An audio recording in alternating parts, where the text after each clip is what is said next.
সদায় সহনীলে হৈ থাকিম নি? অসমীয়া জাতি উদাৰ জাতি কওঁতে মাৰ খাই শেষ হৈছো। হা, এনে অৰুণাচলে মাৰিছে, 18টাকে মানুহ গুলিয়াই মাৰিছে অৰুণাচলে। এনেকে আমি জীয়াই থাকিম? এনেকে জীয়াই থকাৰ কোনো প্ৰশ্নই নাই। আহ্বান কি থাকিব আপোনালোকৰ?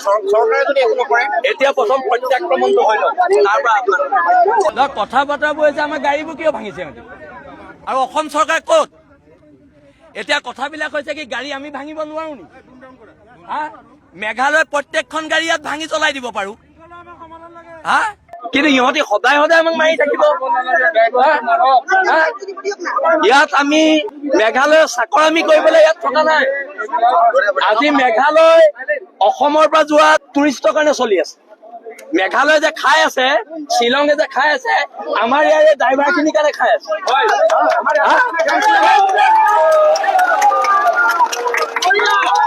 আৰু এটা কথা, অসমৰ এটা ড্ৰাইভাৰৰ গাত যদি সিহঁতি হাত লগাই হাত ভাঙি দিয়া হব, হাত ভাঙি দিয়া হব। ইয়াত গুমনামি কৰিবলৈ দিয়া নহব। আৰু এটা কথা স্পষ্ট, কোনো ড্ৰাইভাৰৰ গাত হাত দিব নোৱাৰিব। কোনো অসমীয়া ড্ৰাইভাৰৰ গাত হাত দিব নোৱাৰিব। অসমৰ কোনো ড্ৰাইভাৰৰ গাত হাত দিব নোৱাৰিব।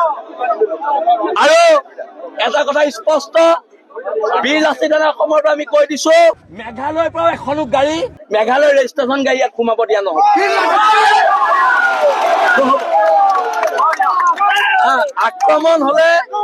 আক্ৰমণ হলে প্ৰত্যাক্ৰমণ হব। সিহঁতি মাৰিব, আমি চাই থাকিম। কথা হল, সিহঁতি মাৰিব, গাড়ী ভাঙিব, কলা কাপোৰ মাৰি আমি চাই থাকিম। এইবিলাক এইবিলাক কালা কাপোৰ পিন্ধিছিলে, আমি বগা কাপোৰ পিন্ধিব লাগিব। আমি শান্তিৰ প্ৰতি, আমি অসমীয়া হওঁ। আমি অসমীয়া হয়, কিন্তু মাৰ খাই জীয়াই থকা অসমীয়া আমি নহয়।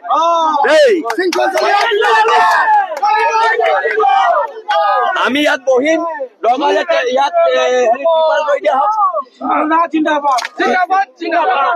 কোনো জিন্দাবাদ কব নালাগে। দৰকাৰ হলে ইয়াত আমি ত্ৰিপাল কৰি দিম, ইয়াত বহিম। সিহঁতৰ গোটেই মানুহখিনিক এখন গাড়ীয়ে পাচাব। চৰকাৰে কি কৰি আছে? কথাটো সেইটোৱে। আমিতো ভিতৰত দেখিছো ন গাড়ীবোৰ ভঙা। আমাৰ চৰকাৰে কি কৰি আছে? মুখ্যমন্ত্ৰী নিমাত হৈ আছে, সকলো নিমাত। আমি বহি থাকিম ন? আহিব লাগিব। এইবাৰ পৰা নহব। প্ৰত্যেকবাৰে আমি আৰু অসমীয়া হৈ ইমান সদায় সহনীলে হৈ থাকিম নি? অসমীয়া জাতি উদাৰ জাতি কওঁতে মাৰ খাই শেষ হৈছো।